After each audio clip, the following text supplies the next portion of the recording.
Google's management has had enough. After contending with so much bad PR over the last year, the bosses have decided to say no more politics on the shop floor. While sharing information and ideas with colleagues helps build community, disrupting the workday to have a raging debate over politics or the latest news story does not. Our primary responsibility is to do the work we've each been hired to do, not to spend working time on debates about non-work topics. The company's new guidelines demand that employees stop insulting, demeaning, or humiliating their coworkers and others. Plans are even already in place to hire a team to moderate coworkers' internal message boards. And while political debates are generally frowned upon at work, Google's earned quite the reputation.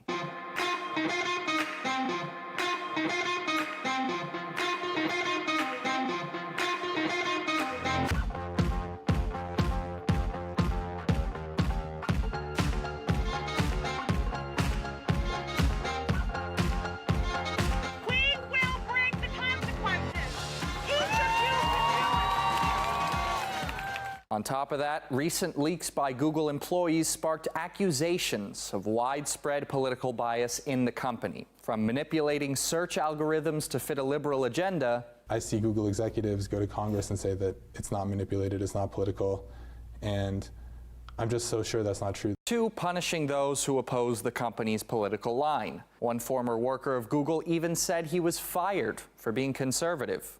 When I joined Google, I saw a lot of employees being mistreated and abused and harassed for sharing conservative views or just for questioning company policies. Maybe one of the most powerful companies in the world, but it seems when it comes to controlling its own staff, management just needs to Google it.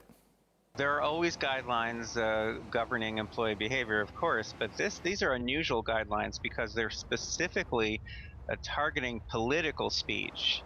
Now that I've not really seen, and that's of tremendous concern, because what they're really doing here, when they're trying to suppress political speech by employees, they're really trying to suppress political speech by conservative employees. The leakers, the whistleblowers so far who've come forward have been conservative employees. That's what Google is most concerned about. Apparently, even starting last year, Google began to restrict access to documents by its own employees.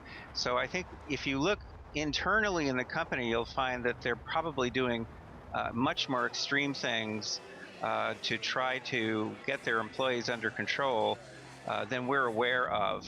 I don't think it'll work. I think it will backfire.